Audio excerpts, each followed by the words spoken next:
Hello chemistry students, this video is going to go over the notes for ideal gas law and do some example problems with ideal gas law. So before we can jump into ideal gas law, let's revisit Avogadro's hypothesis. So Avogadro gave us the molar volume. In other words, his idea was that equal volumes of gases contain equal numbers of particles. From this we got that a mole of gas equals 22.4 liters. And that is true at standard temperature and pressure. Now the idea here is simply that the more gas particles you have, the larger the volume. So if you have a balloon with a few gas molecules in it, and then you double the number of molecules, well then the size of the balloon gets bigger, the volume increases. So what you can see here is this equation is saying that if temperature and pressure are constant, then the number of particles times that constant equals the volume. So that comes from that leads to the ideal gas law. Now,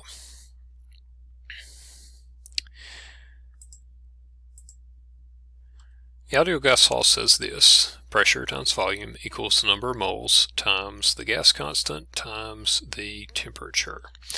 So what that's going to do for us is it's going to bring together all of the gas properties that we've learned about so far, and it can be used anywhere where there's not a change in pressure, volume, or temperature, and the number of moles is known or needs to be calculated. So if you see that there's a change in pressure, volume, or temperature, usually that's a combined gas law problem. But if you see that moles is involved or needed, or sometimes they give you grams and then you convert to moles or vice versa, then you're dealing with an ideal gas law problem. All right.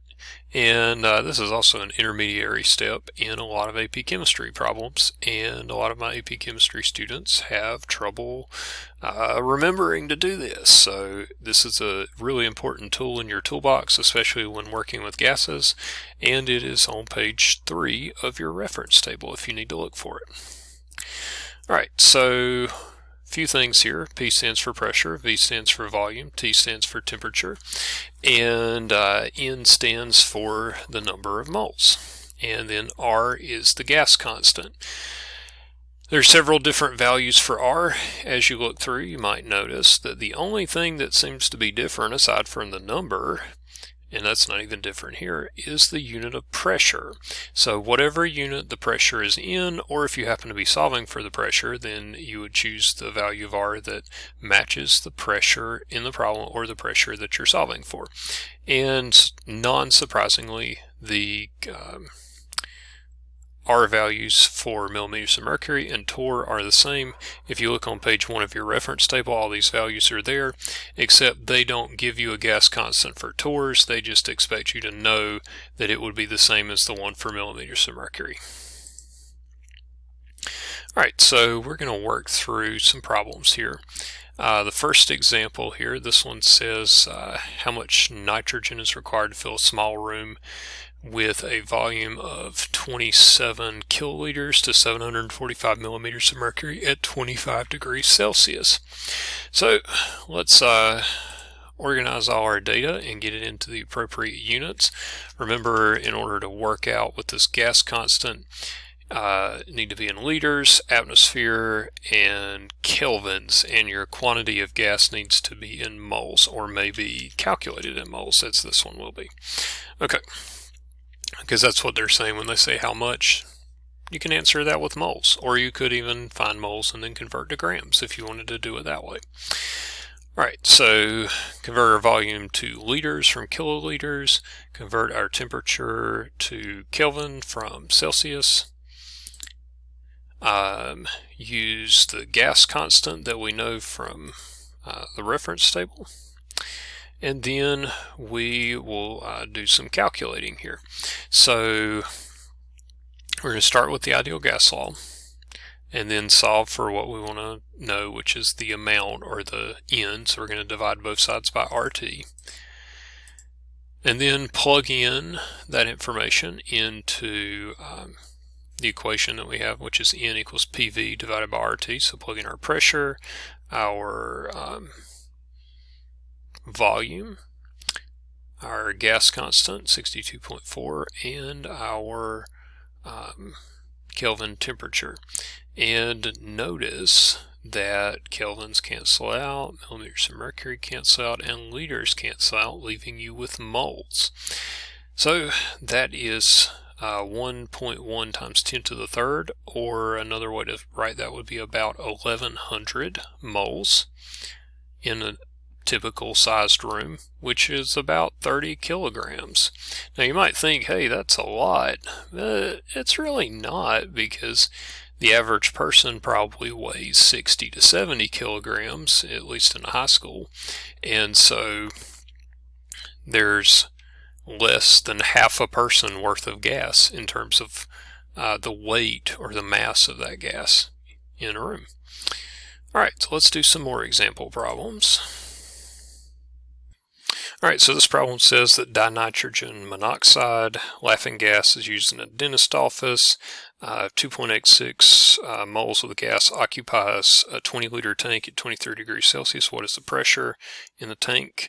So notice there's no change here. So that's your clue. This is not a combined gas law problem. And they also tell you moles, so that confirms further that it's an ideal gas law problem. All right, so let's list off our information here. So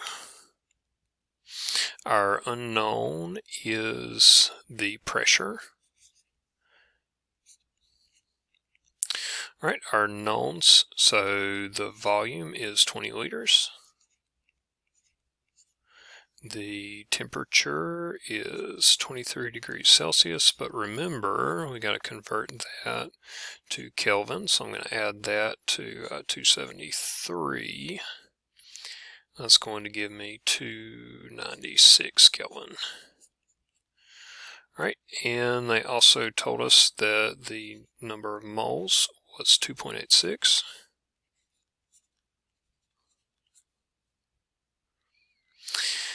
And what are we missing? Oh, we're missing the gas constant.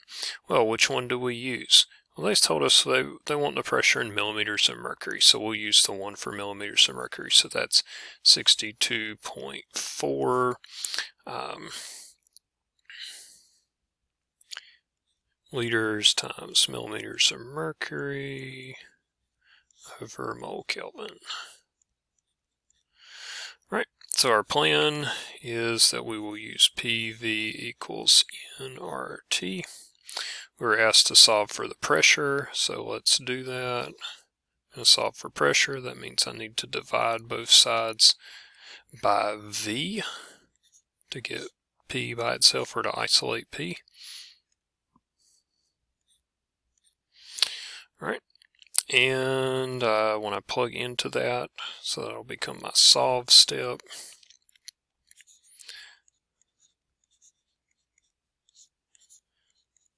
All right, so I'll put in the 2.86 times 60, that is moles, 62.4 liters times millimeters of mercury over mole Kelvin. I know that's a lot of unit, but I really like watching them cancel out. Okay, and temperature in Kelvin, 296. Again, if you don't do the units here and you use Celsius, you won't notice it. So that's another reason why it's good to write all the units. 20.0 liters. And let's see, liters cancels out, moles cancels out, Kelvin cancels out, and that leaves us with the unit that we want, which is the millimeters of mercury. So we'll pause for a second, put that in the calculator, and then come back. All right, I carried out the calculation, and I got 2,640. That's rounding to the right number of significant figures, millimeters of mercury. All right, and the does that make sense question.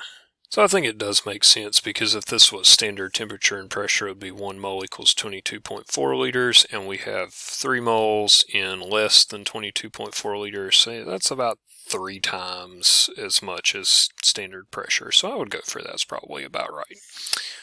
All right, so box it in so I know that's the final answer, and we'll move on to the next sample problem. All right, so in this particular sample problem, tells us we got a 5-liter cylinder, 20 degrees Celsius, 0.8 atmospheres.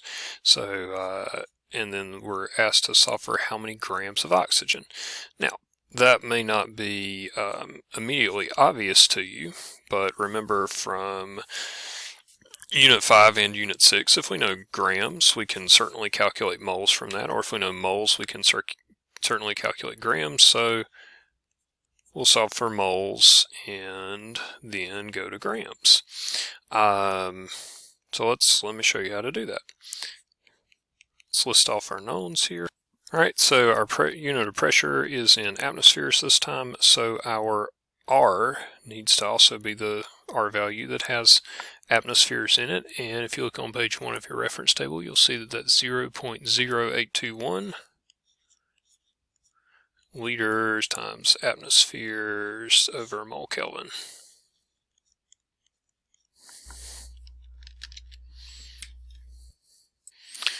All right, 2 steps to the plan here. So we are going to solve for moles.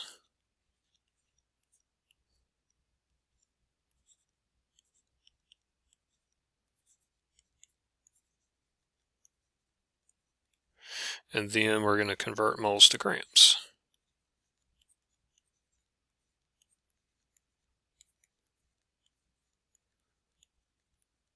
So let's do that.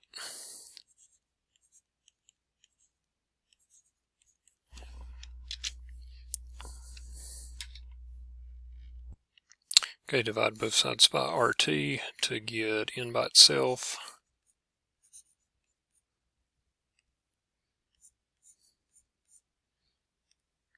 So N equals, we'll plug in all those variables here, PV over RT. All right, so plugged in all the values, and see the atmospheres cancel out, the liters cancel out, and the kelvins cancel out, leaving me with moles, which is what I wanted. Then I'll plug in, multiply across the top, multiply across the bottom, divide the top by the bottom.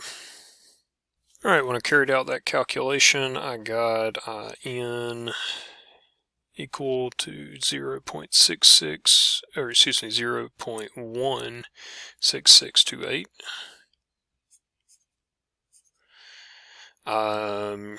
But that's moles, and we want to go to grams of oxygen. So what we're going to do here is do a moles to gram conversion using the molar mass. So 1 mole of oxygen gas is 32.00, add that up from the periodic table, grams of oxygen. And when we perform that calculation, we get 5.3.